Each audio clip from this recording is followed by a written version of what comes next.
Victime, bourreau, sauveur, le sujet du jour. Qu'est-ce qui crée la victime? Qu'est-ce qui détermine le bourreau? Où se termine le rôle du sauveur, sachant que nous sommes tous en quête d'autonomie? C'est souvent le manque d'options à pouvoir exister lorsqu'on est convaincu de subir notre vie au lieu de la créer. Pourquoi sommes-nous convaincus de subir notre vie? Comment est-ce possible que des bourreaux prétendent être des victimes? Par quel phénomène des sauveurs créent autant de victimes que de bourreaux alors qu'ils veulent aider? Et peut-on sortir du triangle? C'est le défi de l'épisode d'aujourd'hui. Bienvenue dans la richesse des différences, le podcast où l'on légitimise la diversité, on déconstruit les croyances limitantes, on s'ouvre à une réalité plus vaste. Ici, on choisit de comprendre au lieu de juger, car chaque épisode est une invitation à revoir et créer ta propre vérité. Installe-toi confortablement et laisse-toi porter. Alors, préfères-tu qu'on te plaigne?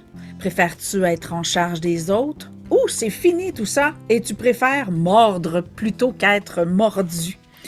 Choisit-on vraiment notre rôle? Y a-t-il d'autres options?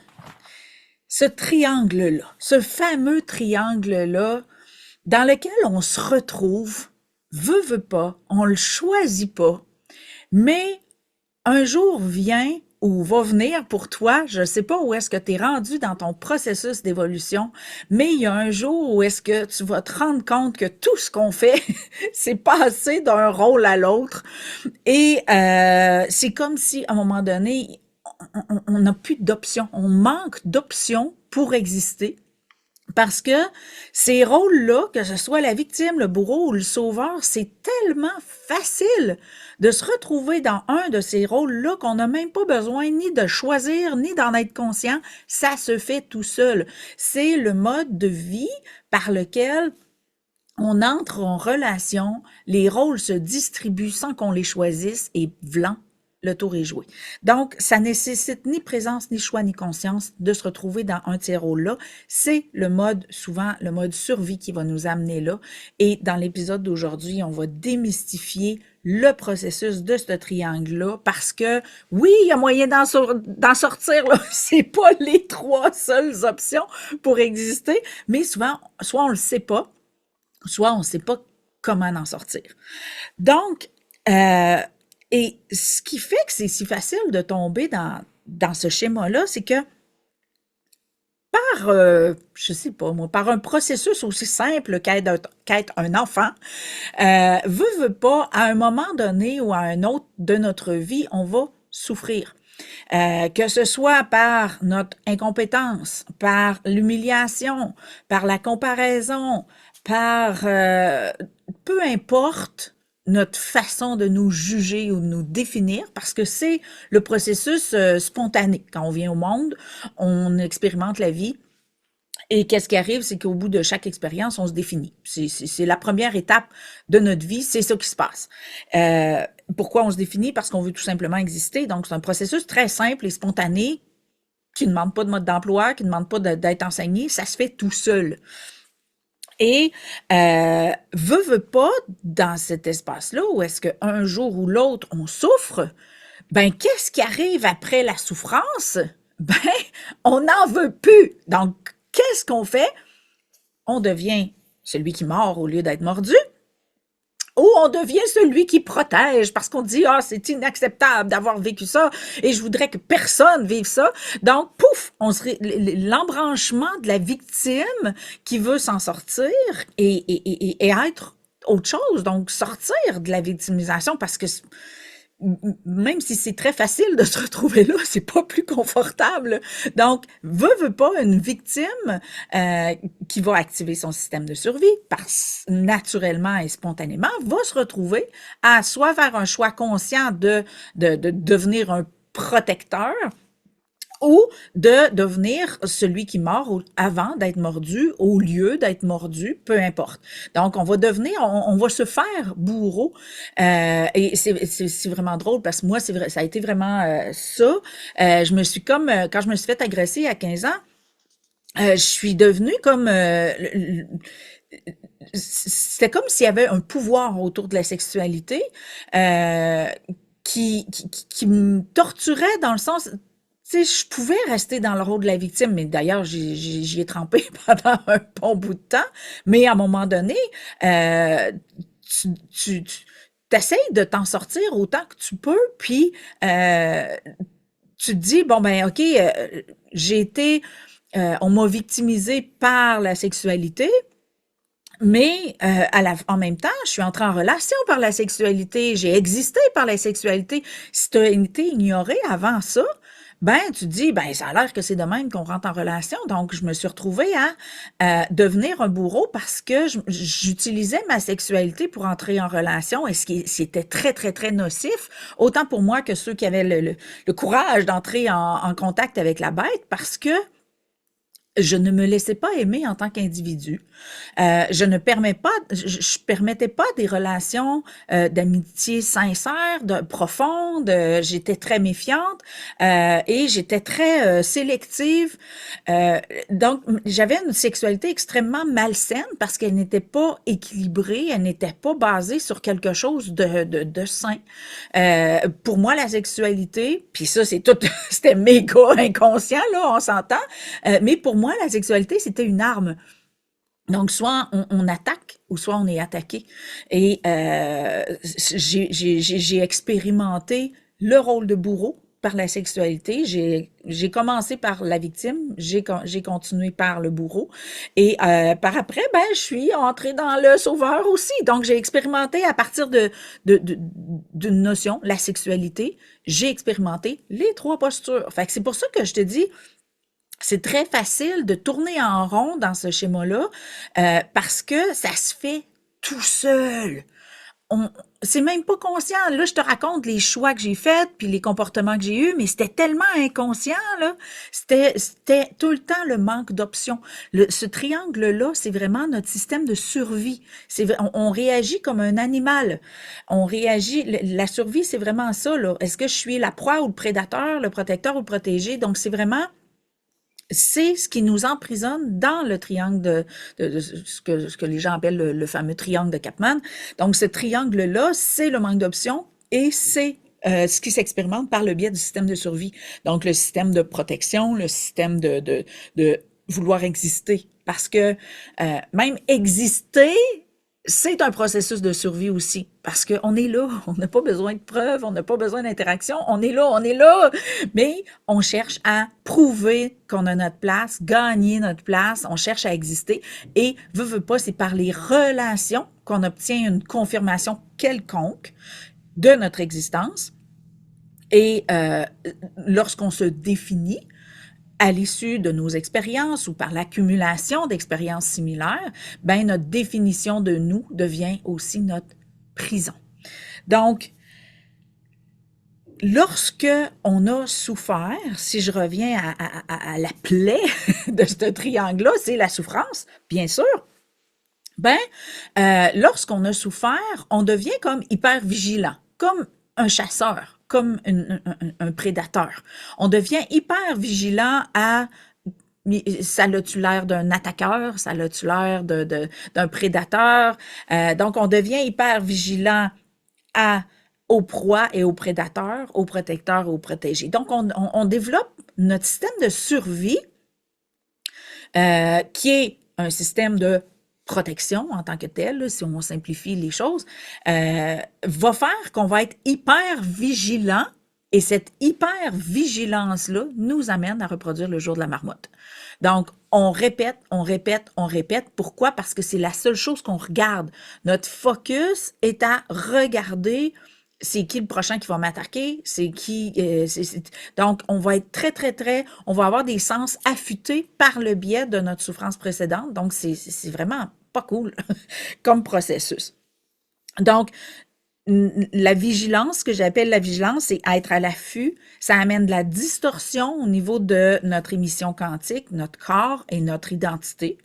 Et c'est ce qui va créer littéralement du danger. Donc, c'est ce qui va faire que on va se retrouver en danger. Pourquoi? Parce qu'on est à l'affût du danger. Donc, c'est la seule chose qui peut exister. C'est un processus, c'est un système automatique. Notre système nerveux est une antenne émettrice, créatrice, là. Donc, c'est sûr que si la seule chose qu'on regarde, c'est les méchants puis les gentils, ben, il va toujours y avoir que des méchants et des gentils et nous, on va juste changer de rôle dans ce processus-là, tout dépendant de quel genre de personne qu'on s'entoure, quel genre d'attention qu'on cherche, quel genre de relation qu'on cherche à construire. Donc, c'est vraiment ce processus-là est un tourbillon incessant, une prison infernale, tant qu'on ne se donne pas d'autres options relationnelles. C'est sûr que il y a bien des façons de sortir de là. Chacun va trouver sa façon. Moi, j'ai développé la mienne. J'ai même un petit tableau là que je te titille avec là, mais dans le fond, ça c'est un tableau que mes étudiants dans mon école ont, où est-ce que j'explique la vision du monde d'une victime, d'un bourreau puis d'un sauveur. Et ce qui est fascinant dans ce processus-là, c'est comment comment te reconnaître dans ton rôle.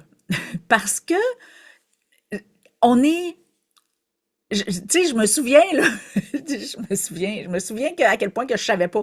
Attends un petit peu.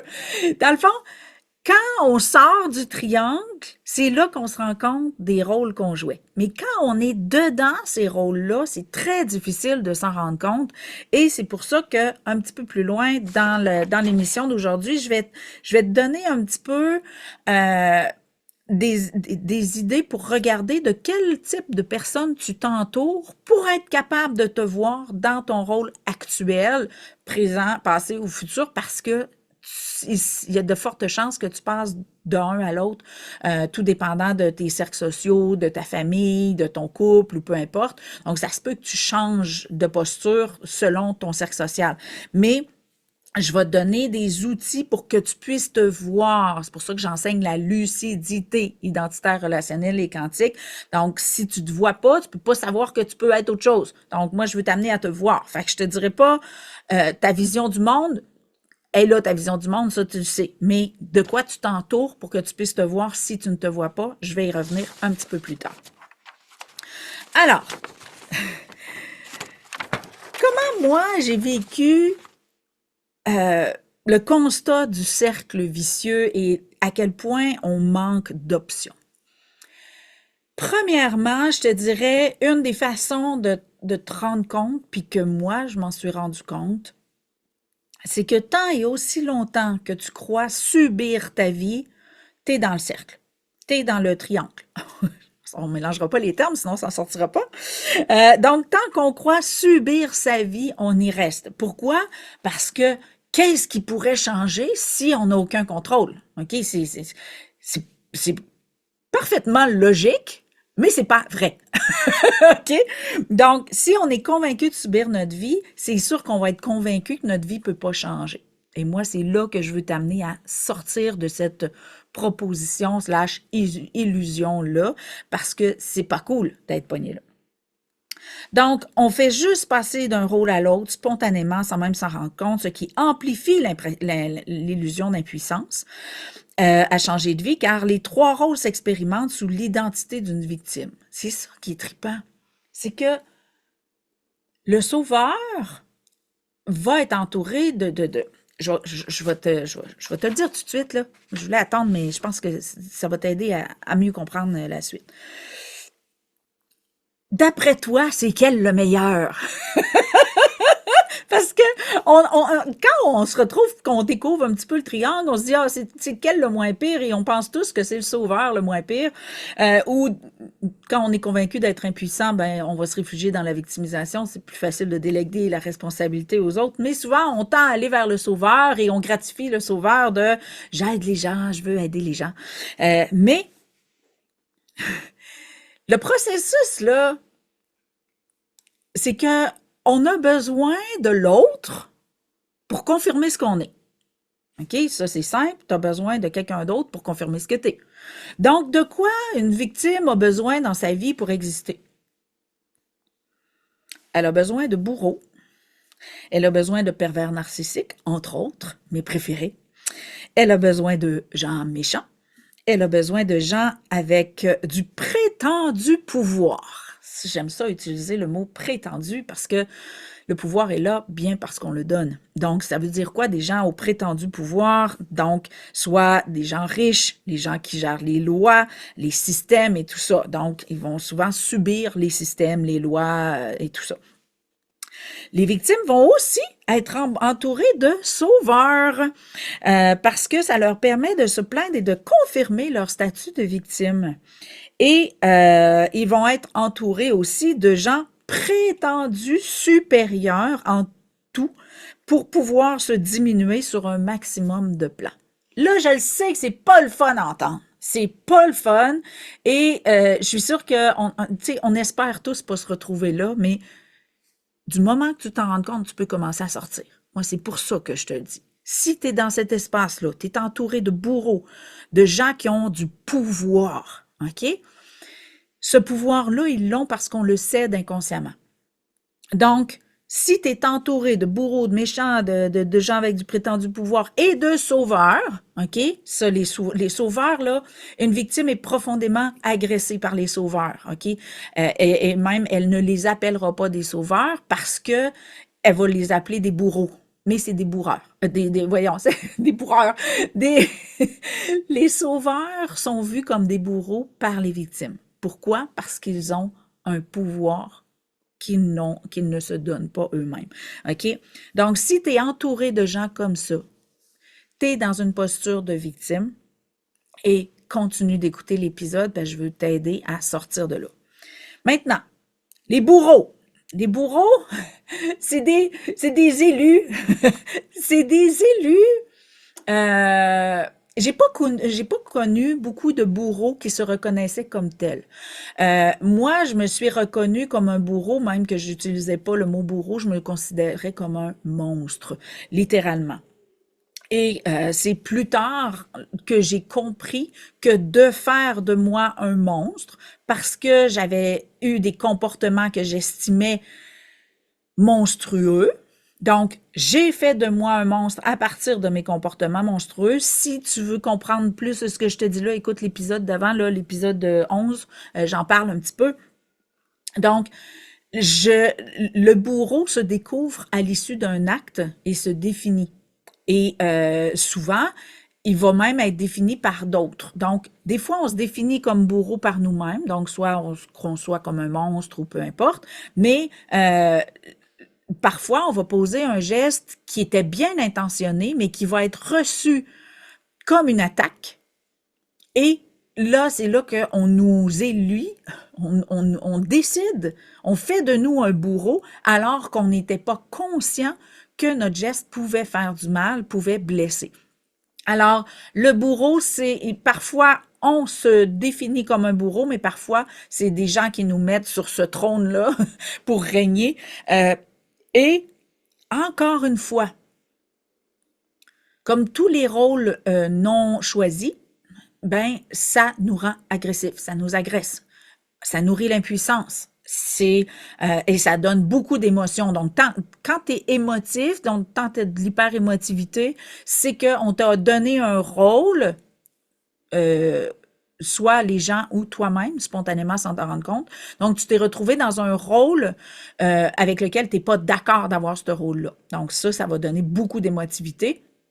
Mais, ce qui est intéressant, c'est que c'est pas le rôle qui fait les dommages, c'est de croire en le rôle qu'on t'a attribué.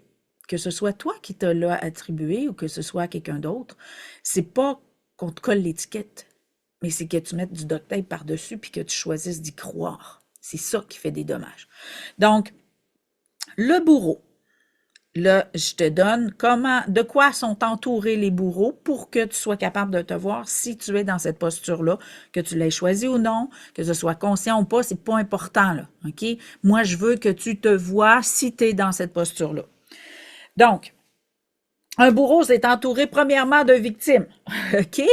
Parce que de la même façon qu'une victime, pour exister, elle a besoin de bourreau, ben le bourreau, pour exister, a besoin de victime, OK? Est-ce que les deux rôles sont vrais? Pas nécessairement, là, OK? C'est les gens qui choisissent de croire en les rôles, qui génèrent les identités. Mais souvent, les victimes et les bourreaux vont se côtoyer de très près parce qu'ils ont besoin un de l'autre. OK? Et je l'ai vécu personnellement. Et c'est pas, c'est tellement inconscient des deux parties, mais c'est tellement, comment je pourrais dire, nourrissant parce qu'on existe.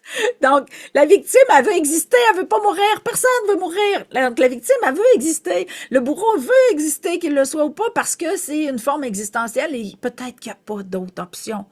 Donc, par manque d'options, on aime mieux exister par la merde dans laquelle on vit que mourir, OK? Donc, c'est vraiment un espace pas confortable et c'est pour ça que je fais cet épisode-là, là. Donc, le bourreau va aussi s'entourer de sauveurs parce que, euh, on va y revenir avec le sauveur après, mais tu sais, un sauveur, le bourreau, ça prend quelqu'un pour l'accuser. Les victimes il y en a qui vont vraiment clamer à ah il m'a fait ça, il m'a fait ça, il m'a fait ça. Mais il y a beaucoup de victimes qui sont à voix basse, donc qui vont se réfugier dans une espèce de honte et qui ne se révéleront pas comme victimes.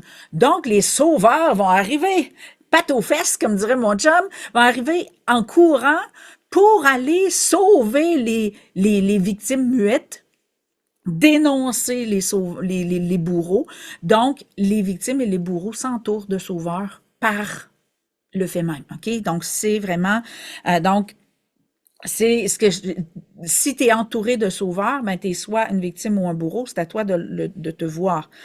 Et les bourreaux vont aussi s'entourer de gens en détresse parce qu'ils vont vouloir confirmer qu'ils font du mal. C'est une posture encore qui peut être consciente ou inconsciente, mais le bourreau a besoin de confirmer qu'il fait du mal si c'est sa forme existentielle et ils doivent se faire accuser, ils doivent se faire réprimander, les reproches sont constants, donc ils vont s'entourer de gens en détresse. Ils vont s'entourer aussi de gens vulnérables car cela confirme leur puissance destructrice.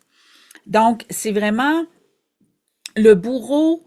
Je te dirais que le bourreau, c'est l'espace qui est parmi les plus inconfortables. Parce que si c'est nous-mêmes, comme moi, là, je m'étais conçue comme un monstre parce que j'avais fait quelque chose que j'estimais inacceptable, OK?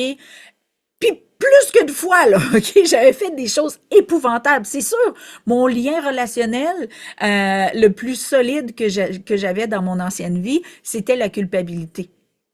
Donc, quand ton lien relationnel le plus solide et le plus crédible existe dans ta vie, ben c'est sûr que si tu veux t'unir avec un maximum de gens, il faut que tu sois monstrueuse. Fait que j'avais comme un sérieux problème. Donc, c'est moi qui m'ai mis dans la position du bourreau. C'était pas conscient, mais pour moi, ma survie qui faisait que la seule façon que je pouvais entrer en relation, c'était par la culpabilité et ou l'impuissance, ben c'est ce qui confirmait que j'étais un monstre. Je continuais d'exister, je ne mourrais pas. Et je pouvais même continuer à souffrir. Donc, la victime transpirait dans le bourreau, là. Donc, c'était comme la victime et le bourreau, parfois, se fusionnent, là. OK? Donc, moi, c'est ce qui s'est produit, là. La victime et le bourreau se sont fusionnés parce que j'avais été victime, j'ai voulu attaquer, je me suis mis à tellement attaquer que j'ai fait du mal, mon lien de culpabilité s'est solidifié et mon identité, mon schéma relationnel est devenu la maladresse et tout ça. Donc, c'est vraiment l'espace où le bourreau prend place. Et là, c'était moi qui m'étais mis là, mais si par quelconque maladresse, tu as fait du mal aux gens, et on fait jamais du mal aux gens volontairement. Donc, permets-toi que ton intention était bonne, permets à l'autre de l'avoir accueilli à sa façon, et permet-lui d'avoir son processus, permet à l'autre d'avoir son processus de découverte de la victime qu'il ou elle fait de lui, sans adhérer à la proposition que tu es le bourreau. OK?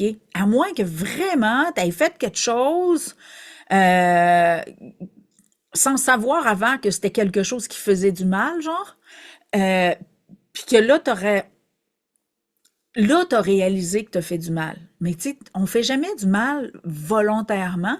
Donc, permets-toi de ne pas avoir su parce que tu sais, tu vas encore tourner en rond là, entre la victime et le bourreau. Tu vas ne vivre que ça. Là. Tu vas passer d'un à l'autre tout le temps, tout le temps. Donc, permets-toi de ne pas avoir su et ça va être beaucoup plus confortable pour continuer ta route. Maintenant, le charmant sauveur. Le sauveur qui est si c'est un rôle presque convoité en mode survie. Parce qu'on ne veut pas vivre la honte de demeurer dans la victimisation. On ne veut pas être surtout pas le méchant de l'histoire. Donc, on va se réfugier naturellement vers le sauveur. Donc, on va vouloir protéger les autres. Que ce soit protéger nos enfants, nos amis, notre chum, notre blonde, ça ne fait pas de différence. On veut protéger. Donc, le sauveur euh, va vraiment entretenir des liens extrêmement nocifs. Je t'explique pourquoi. Donc, il s'entoure de quoi, le sauveur? Il s'entoure de victimes, c'est sûr et certain, parce qu'il va pouvoir œuvrer, il va pouvoir les protéger. Il va t'entourer aussi de bourreaux, parce qu'il va devoir dénoncer. Donc, s'il côtoie une victime, il va être à la recherche de son bourreau. S'il côtoie un bourreau, il va pointer du doigt les victimes. Donc, il va vraiment s'entourer et de bourreaux et de victimes, et ça va être son focus. Il va ne voir que ça. Il va s'entourer aussi de problèmes et de détresse, OK? Donc, ça va être des gens que tu vas avoir l'impression qu'ils sont tout le temps pognés entre deux feux, qui sont tout le temps en train de régler, de sauver quelqu'un d'une péripétie incroyable. Et ce qui arrive, dans bien des cas, souvent, malheureusement au détriment et des victimes et des bourreaux, les sauveurs, tout comme les victimes, tout comme les bourreaux, tout comme tous les êtres humains, nous sommes des grands créateurs, magnétiseurs, fondateurs de réalité. Donc, les sauveurs qui sont entourés de gens, comment je pourrais dire ça, de gens qui ne créent pas leur réalité, deviennent comme des espèces de pâtes à modeler. Donc, ils vont se soumettre, se prêter aux réalités du sauveur, comme par défaut. OK? Tu sais, quand tu connais l'option par défaut, là, quand on dit par défaut, ça veut dire que ça va être comme quand on choisit pas. OK? Ben, les victimes et les bourreaux, il y a beaucoup de victimes et des bourreaux qui ne choisissent pas dans leur vie, ils ne font pas de choix. Et qu'est-ce qui arrive? Ben, quand on fait pas de choix, on devient une pâte à modeler, modelable, et les sauveurs sont d'excellents joueurs de pâte à modeler. Donc, ils vont créer avec des gens qui ne choisissent pas, qui n'ont pas de posture ou qui n'ont pas de relation par choix, va créer des victimes et des bourreaux qui n'en sont pas. Ta-na-na-na, révélation choc, OK? Le sauveur a cette capacité-là à magnétiser / créer des victimes et des bourreaux qui n'en sont pas vraiment. Et ça, c'est vraiment très inconfortable pour des victimes et des bourreaux qui ne se savent pas faussement victimes et bourreaux. Donc, parfois, étant donné que c'est des gens qui ne choisissent pas, ben, ils vont se retrouver à glisser dans la réalité du sauveur, croire qu'ils sont des victimes, croire qu'ils sont des bourreaux, se faire bercer de souffrance par le sauveur qui cherche à les aider. Donc, c'est vraiment, vraiment inconfortable. Il y a beaucoup, beaucoup de parents qui sont dans ces espaces-là et les enfants essaient de sortir de leur vie par tous les moyens possibles et imaginables et il y a une incompréhension. L'enfant et le parent ne sont pas capables de se rejoindre parce que le parent voit son enfant comme extrêmement vulnérable, il veut le protéger, crée des bourreaux. Et l'enfant ne peut pas s'épanouir et croire en son potentiel. Donc, c'est vraiment, vraiment inconfortable. Les sauveurs vont aussi s'entourer de gens insécures, de gens dans le besoin et ils vont aussi, ce qui est intéressant, ils vont s'entourer de ressources pour pouvoir se comparer et justifier son aspect indispensable. Mhm.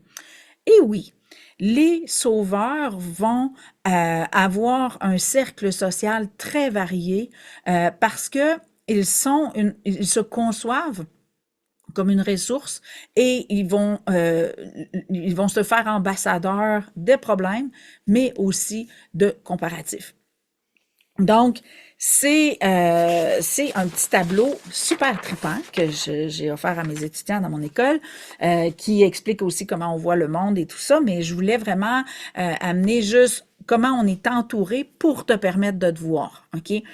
Euh, Moi, lorsque j'ai pris conscience que mon lien relationnel le plus solide, le plus durable, le plus crédible était l'impuissance et la culpabilité, euh, il a fallu que j'inverse littéralement le processus parce que je me suis rendu compte que ça avait plus de bon sens.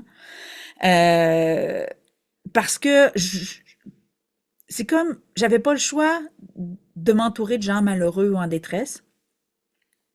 J'avais pas le choix, soit d'avoir des comportements odieux ou qui avaient pas de bon sens pour faire du mal aux gens. J'avais pas, tu sais, j'étais tellement dans une posture que j'en pouvais plus d'être comme ça qu'il a fallu que j'inverse le processus. Ça veut dire quoi? Et ça, c'est la première étape super importante pour pouvoir accéder à une nouvelle réalité, c'est de voir la précédente. OK? Puis c'est pour ça là, que je suis en train de t'expliquer tout ça. Parce que si tu ne te vois pas dans ton rôle actuel, tu ne pourras pas te voir sortir. Tu ne pourras pas constater la différence. La différence fait toute la différence. OK? C'est dans la différence que le processus existe. OK? Donc, si tu ne vois pas ton avant, tu ne pourras pas accéder à ton après. Tu ne pourras pas vivre le pendant comme l'accès à une différence. OK? Donc, c'est super important. Donc, qu'est-ce que j'ai fait, moi? Euh, pour pouvoir sortir de cet espace-là où est-ce que je faisais juste tourner en rond, victime, bourreau, sauveur, victime, bourreau, sauveur, victime, bourreau, sauveur, et j'en ai eu jusque-là, donc par-dessus la tête de vivre ce processus-là.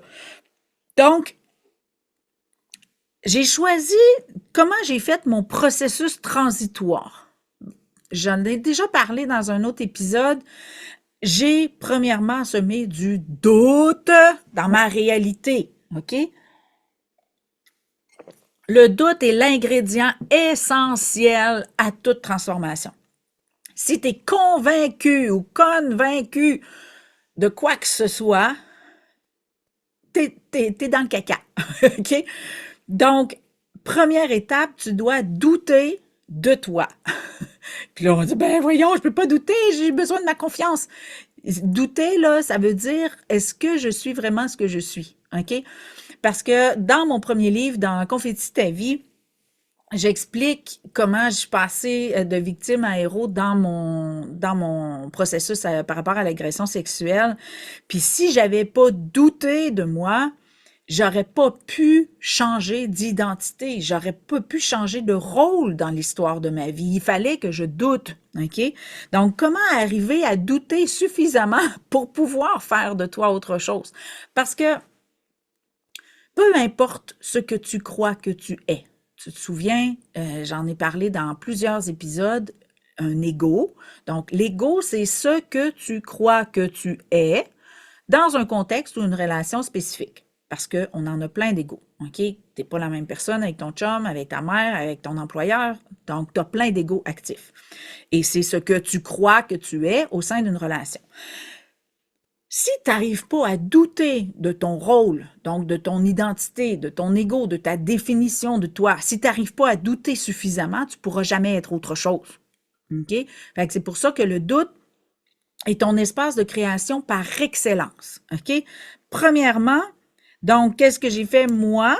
J'ai choisi de croire que les expériences qui venaient à moi étaient des livraisons au lieu d'épreuves.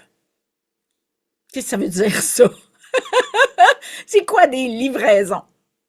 C'est que j'enseigne souvent quand les gens ils me disent ah là Chantal je vis ça là puis ça me gosse ça arrête pas ça tourne en rond blablabla ben qu'est-ce admettons ok admettons donc admettons en Europe ça fait pas très français là supposons que ok je vais ajuster mon vocabulaire donc supposons que tu aurais choisi ça que ce qui t'arrive présentement, c'est la chose la plus extraordinaire que tu as le plus besoin dans ta vie.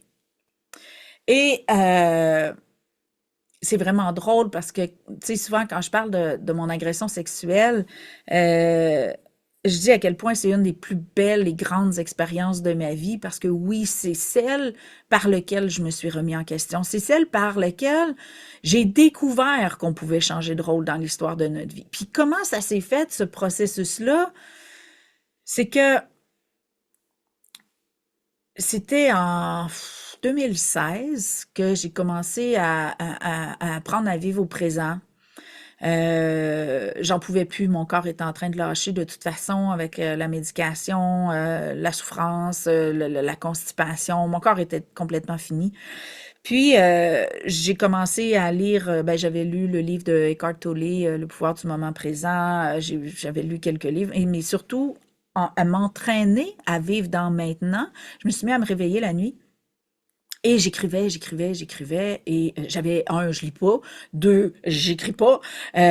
Donc, me réveiller en plein milieu de la nuit pour écrire des lignes et des lignes et des pages, là. Mon chum, tu sais, je me réveillais peut-être vers 2 heures du matin, puis mon chum se levait vers 5 heures du matin, il me disait, qu'est-ce que tu fais là? Puis là, j'avais écrit 12, 15, 25 pages, alors que j'avais jamais écrit de ma vie. Et je relisais ça et je disais, qui a écrit ça? C'était tellement, il y avait tellement de notions, de connaissances, puis tout ça. Puis là, j'étais comme, mais c'est donc ben hot. Mais à l'époque, je travaillais dans les portes de garage au marketing. Ça n'avait rien à voir avec la spiritualité. Mais j'étais comme, qu'est-ce que je vais faire avec ça? Parce que, un, je trouvais ça très hot. Mais qu'est-ce que je vais faire avec ça? Pour moi, c'était comme... Puis, donc, je me suis mis ça venait à moi, j'écrivais, et c'est ce qui a donné naissance à mon premier livre. Mais je savais pas ni que je pouvais ou savais ou était capable d'écrire. J'avais jamais vraiment lu comme tel, donc c'était vraiment pour moi une surprise. Mais en même temps, ça m'a, tu sais, c'est comme j'ai eu le sentiment qui est né à l'intérieur de moi de, ben, coudonc, j'ai peut-être quelque chose à offrir. J'ai peut-être un message à transmettre. À l'époque, je pensais que j'étais guérie de mon agression sexuelle. J'étais pas guérie, j'avais appris à vivre avec. Mais c'est subtil, la différence entre les deux, je te l'accorde. Euh, et donc, à force d'écrire tout ça, ben, je me suis dit, ben, coudonc, j'ai quelque chose à offrir et je me suis mis j'ai mis en place ma business pour aider les gens à sortir de l'expérience de l'agression sexuelle et je me suis mis à donner des conférences. Donc, je faisais des salons puis je donnais des conférences. Et quand j'ai donné, je me souviens plus ma première, deuxième, en tout cas, c'était dans mes premières conférences, peut-être la troisième ou plus, là, c'était vraiment dans mes premières conférences que je donnais. Euh, et c'est comme si j'avais été capable comme de sortir de mon corps puis de me regarder en train de donner ma conférence. Et ça a été vraiment un moment clé où est-ce que j'ai fait comme, wow, wow, je suis capable maintenant, parce que je l'ai vécu, je peux aider des gens. Et je suis comme, c'est donc bien la fête. Je me suis comme réjouie spontanément du constat que j'étais en mesure d'aider les gens. Et quelques jours plus tard, j'ai fait un rêve vraiment incroyable. Dans ce rêve-là, je me voyais moi et l'agresseur, le grand agresseur, et on était comme côte à côte et je soutenais comme son bras et on s'est regardé dans les yeux et lorsque je l'ai vu, j'ai vu euh, la même insouciance, la même tendresse, la même peur, la même chose qu'il y avait dans mes yeux à moi. Et ça a été plus fort que moi, j'ai comme sauté au cou. Et à ce moment-là, je me suis réveillée et là, j'avais de la misère à respirer, j'avais l'impression d'occuper toute la pièce. C'était vraiment un moment très, très, très intense, très physique. Je savais pas si je pleurais, si je riais ou si j'étais en extase. C'était comme lumineux de l'intérieur. Là. C'était vraiment une expérience qui m'a totalement dépassée. Et j'étais comme, wow, qu'est-ce que c'est ça? Qu'est-ce qui s'est passé là? Et j'ai fait comme, ah ben, je dois être guérie. Et j'ai été méga sceptique. J'ai dit, hey, ça fait 20 ans, 25 ans, je pense que je pensais être guérie puis que je ne suis pas. Ben, je vais aller voir. Et à partir de ce moment-là, j'ai entrepris des démarches pour aller voir, reprendre contact avec cette personne-là. Et ça s'est fait. Ça a pris 5 mois, je pense, je le raconte dans mon premier livre.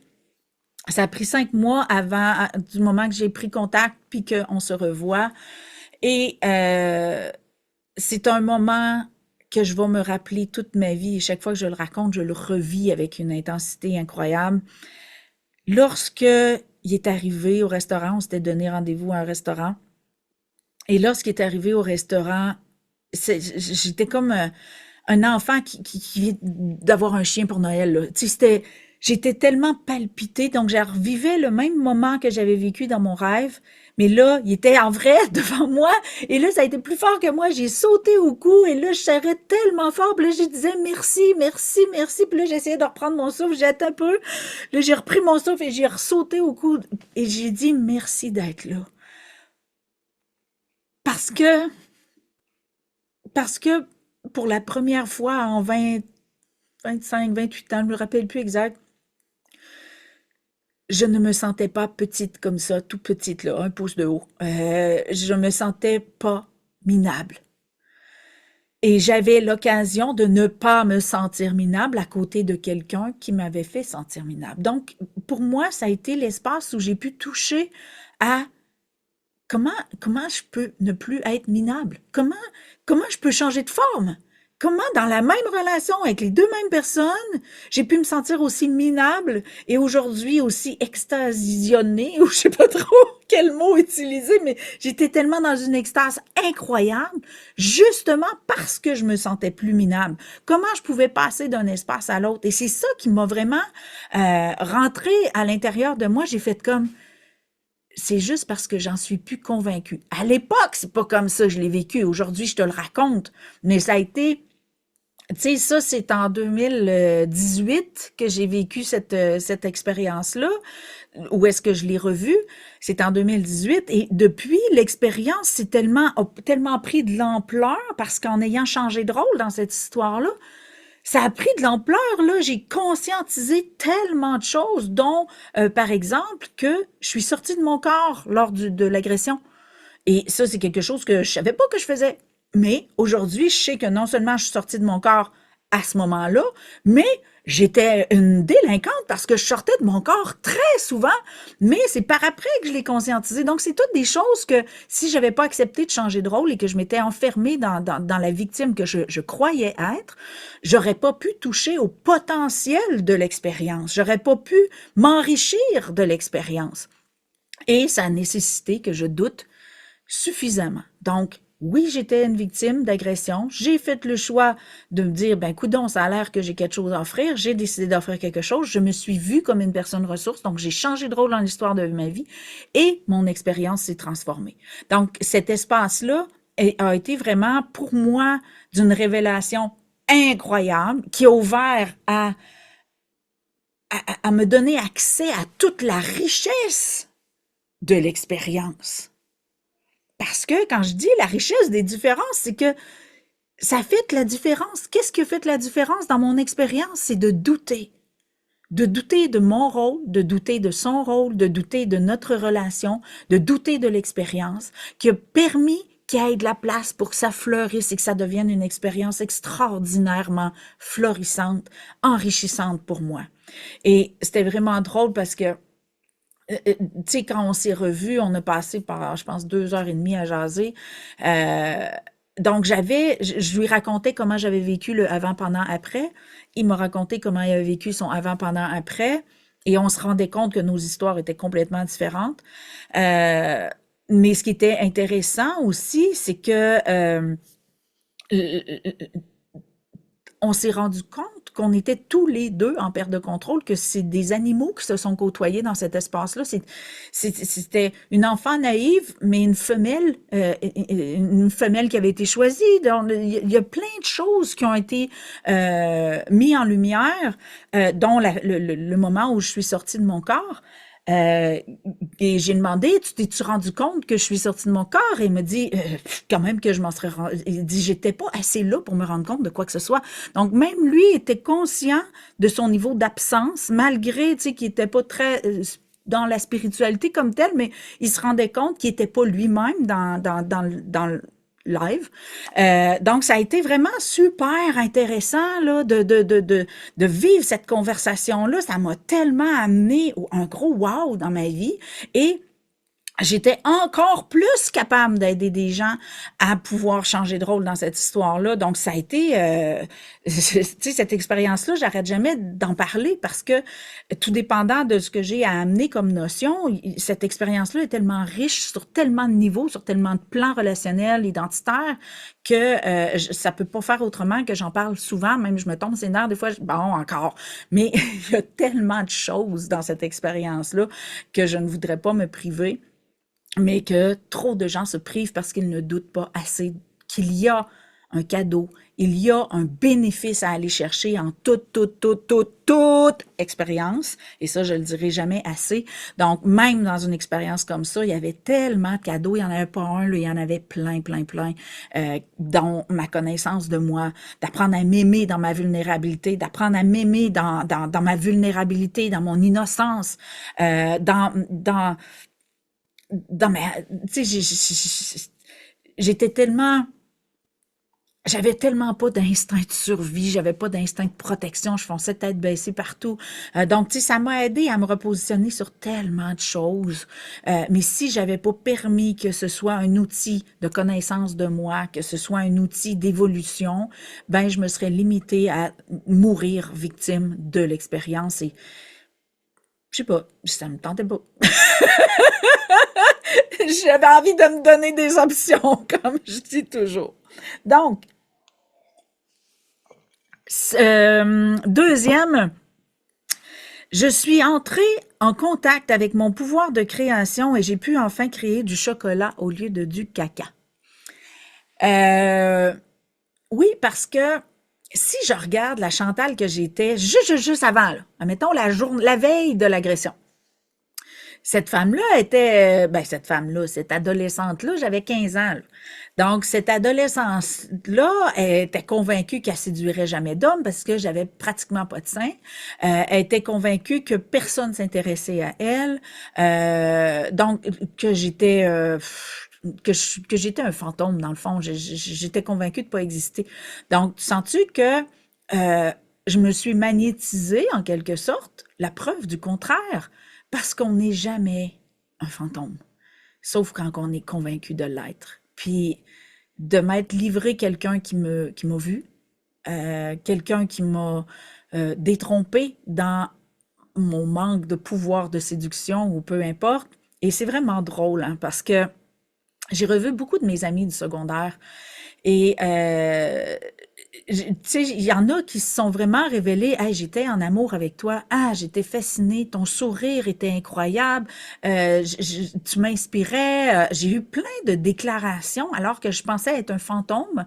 Euh, j'ai eu plein de déclarations dans les années qui ont suivi ou peu importe. Fait que ça a été vraiment.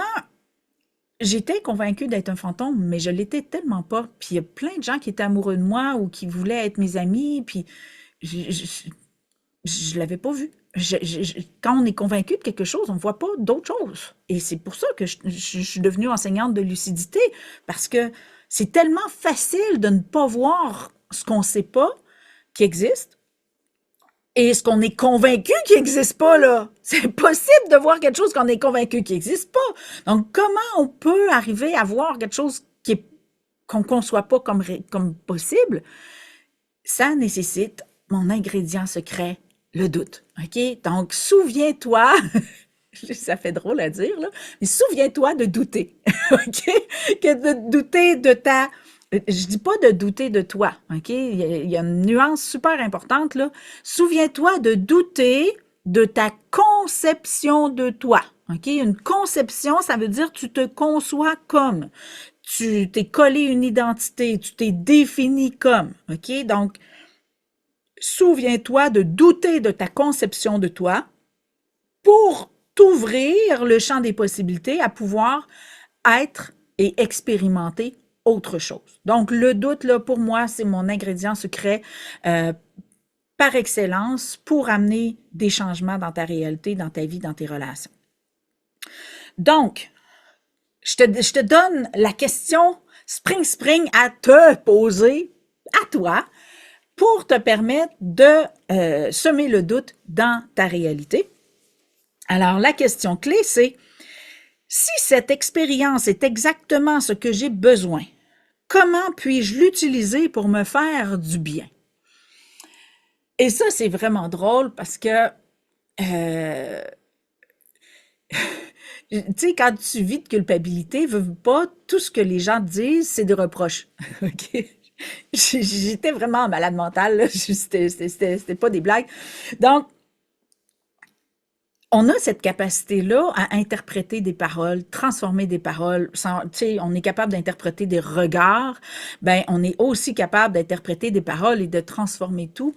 Et moi, bien sûr, j'avais cette facilité-là à transformer tout en reproche, de transformer tout en violence. Donc, j'avais cette facilité-là à créer du drame dans ma vie. Donc, c'est sûr que et mon processus, ça a été, admettons, donc supposons que cette phrase-là m'est dite pour me faire du bien et non pas me faire du mal. Et il a fallu que je m'entraîne à ça parce que je me suis rendu compte, c'est en m'entraînant que je me suis rendu compte à quel point j'étais entraînée à l'opposé. C'est en m'entraînant à me poser cette question-là. Donc, comment puis-je l'utiliser pour me faire du bien au lieu de me faire du mal? Parce que c'était vraiment drôle. Parce que, moi, je te raconte, c'était vraiment drôle comment que, que c'était cocasse. Parce que je m'étais chicanée avec ma sœur. Ma sœur me reprochait d'être comme mes parents, comme ma mère et tout ça. Et là, je remonte en haut, puis là, j'étais crinquée parce que, tu sais, j'étais tellement convaincue de pas être comme ma mère et je voulais pas être comme ma mère. Et là, j'arrive puis je dis à mon chum, bien fâché, tu sais, je dis, ben là, en plus, elle osait me dire que j'étais comme ma mère. Et là, mon chum, il a osé répondre. Il répond pas souvent parce que c'est un introverti. Ben, en tout cas, il l'était plus maintenant, mais il l'était beaucoup. Et il dit, ben oui, mais c'est vrai.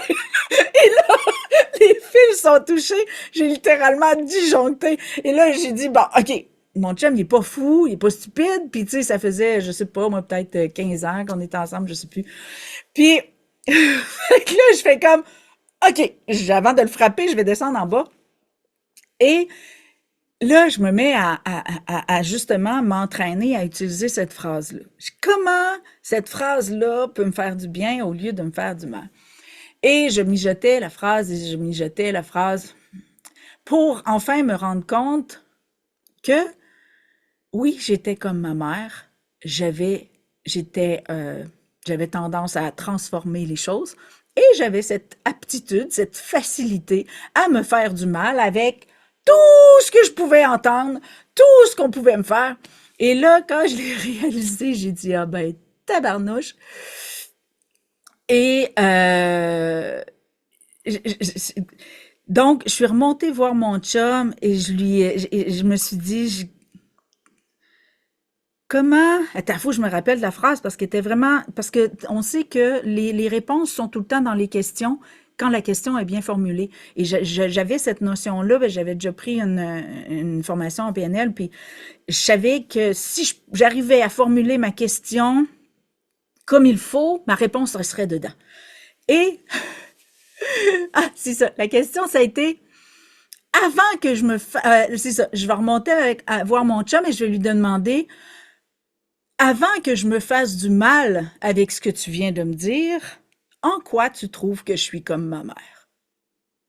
La réponse était dans la question, je me fais du mal avec ce qu'on me dit.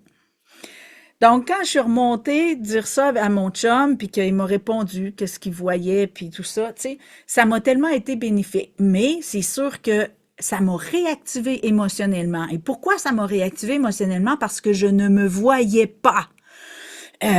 Donc, si on permet que ce qui nous agresse soit des outils bienfaiteurs, c'est là qu'on va chercher le potentiel de l'agression, dans le fond. Que ce soit une agression physique, mentale, émotionnelle, on s'en fout. Si ça nous agresse, c'est que soit on s'est collé une identité par l'expérience, avant, pendant ou après, et qu'on a à en sortir. Donc, si ça nous agresse, c'est qu'on ne voit pas les choix qu'on a faits qui nous ont emprisonnés dans l'identité en question. Donc, Je te répète la super question clé là, que tu peux te poser pour t'aider à sortir de tes impasses. Donc, si cette expérience est exactement ce que j'ai besoin, donc supposons que ce que je vis présentement, c'est exactement ce que j'ai besoin, comment je peux l'utiliser pour me faire du bien? OK?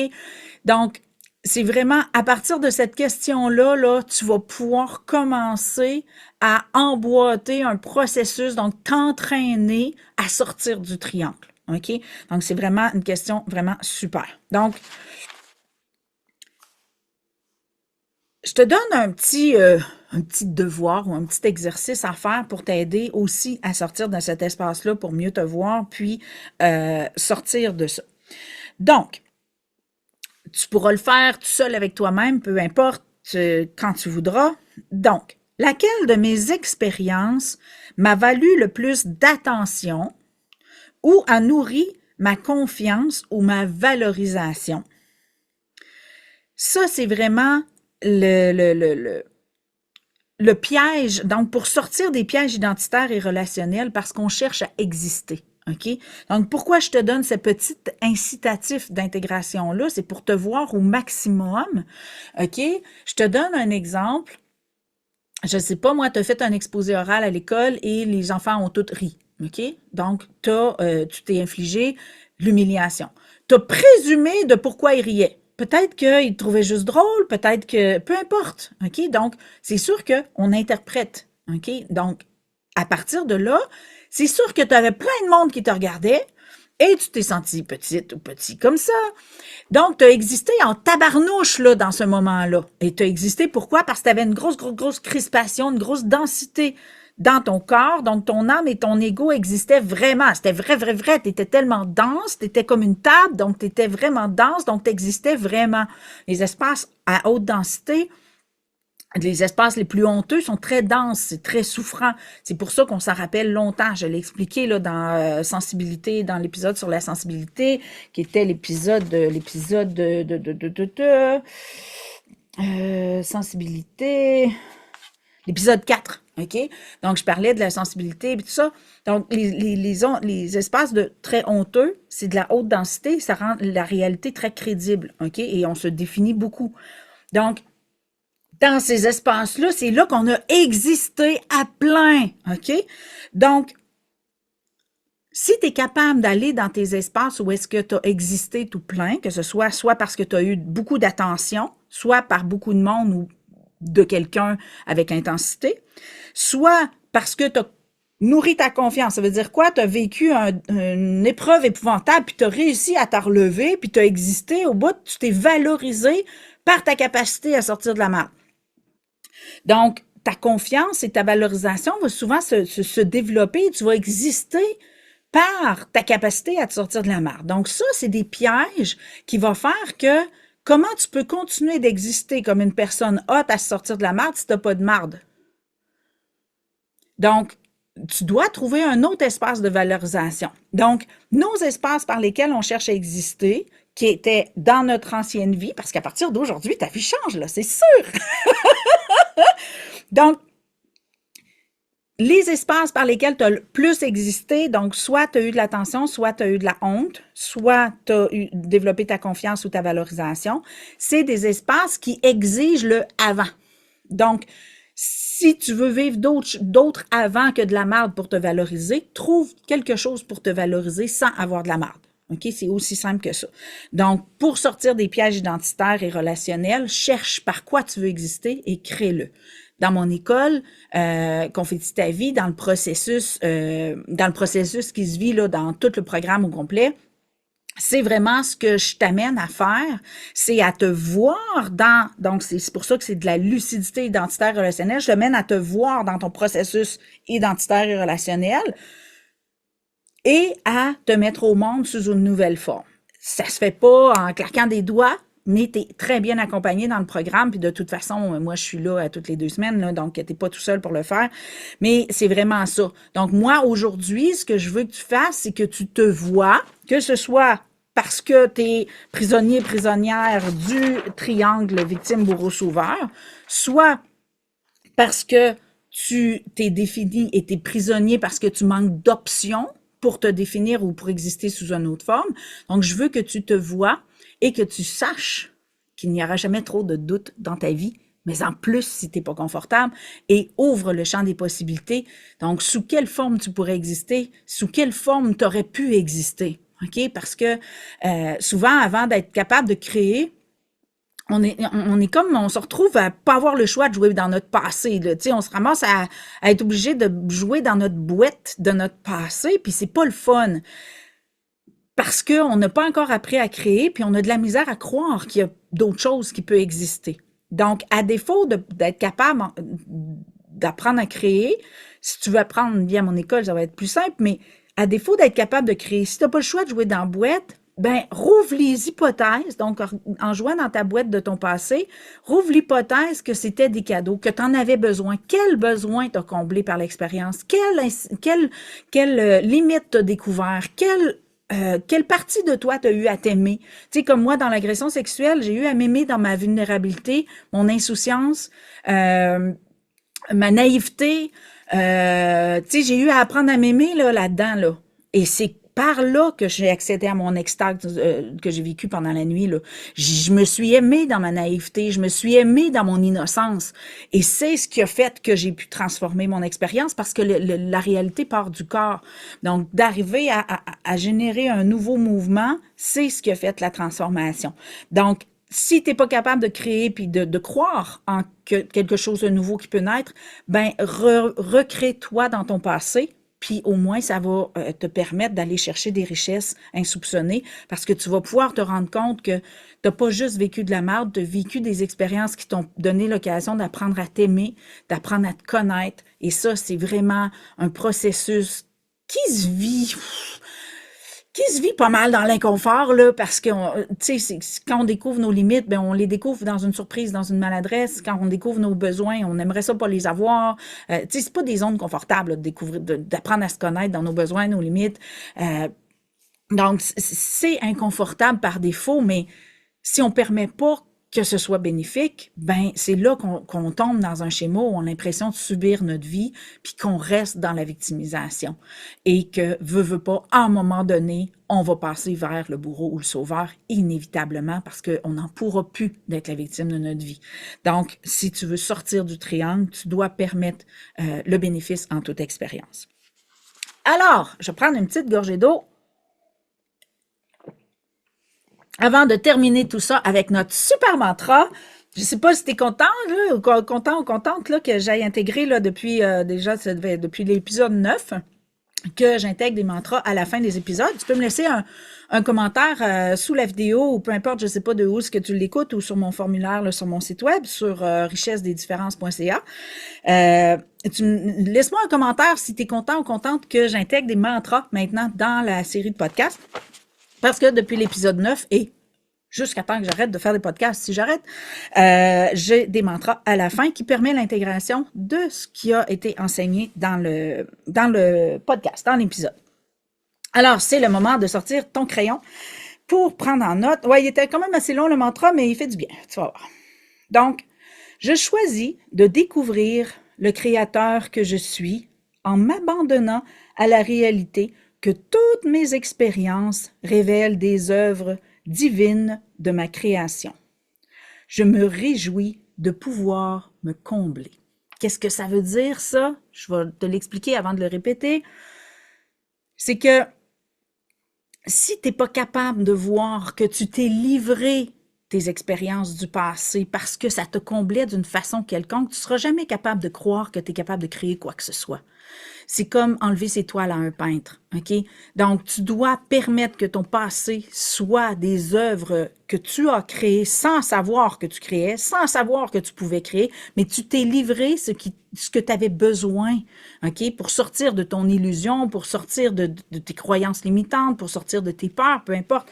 Tu t'es livré des choses. Mais si tu n'es pas capable d'arriver à te convaincre que tu t'es livré ça, tu ne pourras jamais te convaincre que tu es capable de livrer autre chose, OK? Donc, le mantra t'invite vraiment à choisir de découvrir, de voir, d'enfin réaliser que tu es un créateur et de permettre que tu peux aussi encore te combler, mais au lieu de te combler avec de la marde, tu peux te combler avec des bienfaits. OK?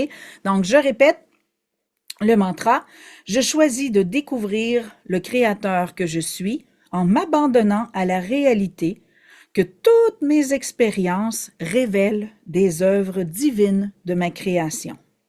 Je me réjouis de pouvoir me combler. C'est ce qui termine l'émission d'aujourd'hui. Pour moi, une grande victime bourreau sauveur, une grande ex-victime, ex-bourreau, ex-sauveur qui s'est bourré la face, vraiment. J'ai trempé là-dedans pendant un bon moment, je te dirais pendant peut-être 40, un bon 40 ans, là. Donc, j'ai trempé là-dedans longtemps jusqu'à ce que je puisse jouir d'une vie en dehors de ça. Et ça m'a pris 3 fois à sortir pour vraiment en sortir parce que on pense qu'on en sort, mais le sauveur est vraiment très subtil, là, c'est le plus sournois des 3. Donc, c'est très, très, très difficile de se voir et c'est pour ça que je t'ai donné vraiment les outils pour que tu puisses te voir parce que le sauveur, je trouve que c'est le plus sournois des rôles parce que c'est un espace de valorisation, veut pas, donc c'est facile de justifier des comportements nocifs, c'est facile de justifier tout ce qu'on vit puis toutes les gens qui nous entourent parce que on se valorise par le soutien ou l'aide qu'on apporte, donc c'est vraiment sournois de se retrouver dans cet espace-là, mais c'est pas moins nocif autant pour soi que pour les autres. Donc, c'est de permettre de sortir du rôle du sauveur, ça veut dire permettre à ceux qui nous entourent d'être heureux. Souviens-toi de ça. Sortir du rôle du sauveur, c'est permettre à ceux qui nous entourent d'être heureux, et ce, à leur façon. Donc, c'est vraiment, moi, je l'ai appris à la dure, ça. Il a fallu que je me libère de relations extrêmement nocives pour accéder à ça, mais je te souhaite vraiment de le faire. Je le raconte dans mon 2e livre. Donc, c'est vraiment comment je peux t'aider dans tout ça. D'habitude, je parle d'un produit en particulier, mais étant donné que je sais que c'est pas tout le monde qui est rendu à la même place dans sa évolution, je vais te donner les subtilités de mes 2 livres versus l'école, OK?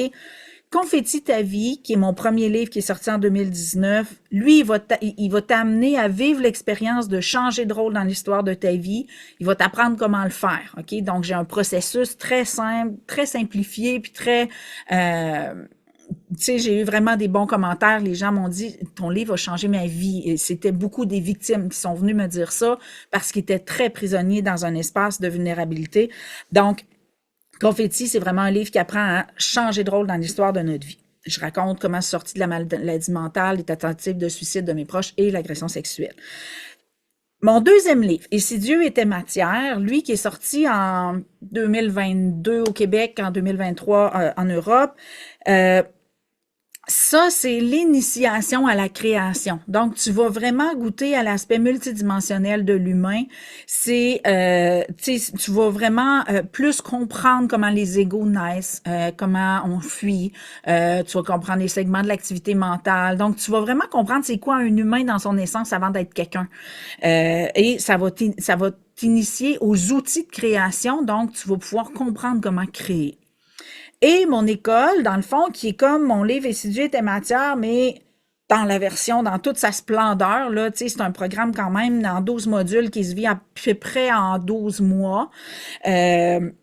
Donc, ça se vit sur 1 an. Tu peux le vivre en 6 mois, là, mais ça va brasser. Je te conseille de faire, admettons, un module par mois. Ça a bien du bon sens. Donc, ça amène la maîtrise. Ça amène à accéder à une nouvelle réalité. Tu vas accéder à la liberté d'être. Tu vas sortir du passé puis du futur. Tu vas vraiment vivre une immersion dans le présent sans même t'en rendre compte parce que c'est tellement subtil comme processus que tu te réveilles puis tu fais comme hey, mon Dieu, ma vie est donc bien différente, puis tu n'as pas l'impression d'avoir fait tant de choses pour te retrouver dans ces espaces différents-là parce que le programme est vraiment monté dans une pédagogie incroyable qui t'amène à faire des choix, faire des choix, faire des choix. Et c'est ce qui fait des changements dans notre vie, c'est faire des choix. Mais si c'était juste du bourrage de crâne, ben apprendre, ça change rien dans une vie. Là, c'est vraiment des choix qui t'amènent à expérimenter une nouvelle réalité. Donc, c'est vraiment très différent comme processus. Donc, Donc, tout dépendant où tu es rendu dans ton évolution, ben, tu as des outils vraiment pertinents pour t'aider. Puis surtout, l'école, ben, tu vas pouvoir me jaser à toutes les 2 semaines. Là. Fait que c'est vraiment, c'est 30 heures de formation préenregistrée, mais tu as de l'accompagnement, là, tu as 76 heures d'accompagnement avec moi, là. Donc, les rencontres de groupe sont vraiment enrichissantes.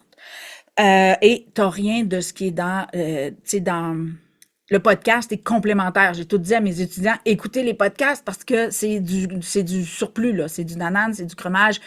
Donc, c'est vraiment pas, l'axe d'enseignement est pas le même que sur le podcast. D'ailleurs, j'ai tellement eu de la misère à trouver un axe de podcast qui rentrerait pas en conflit avec mon école. Donc, les enseignements que tu trouves à l'école ne sont pas les mêmes que ce que tu peux trouver dans le podcast. Alors, j'espère que tu as aimé ton émission.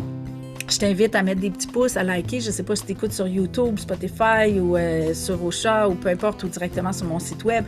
Et partage. Comme tu peux voir, ça se prête à tout le monde. Donc, je t'invite vraiment à partager avec les gens donc, tu peux envoyer juste le lien richessedesdifférences.ca puis les gens vont pouvoir aller choisir la plateforme d'écoute qu'ils préfèrent, là. Fait que je te remercie pour ton écoute. J'adore produire ces émissions-là et je sais que si ça a fait une différence dans ma vie, ça peut faire une grosse différence dans la tienne aussi. Je te souhaite une excellente journée et souviens-toi que la différence peut faire toute la différence. Bye bye.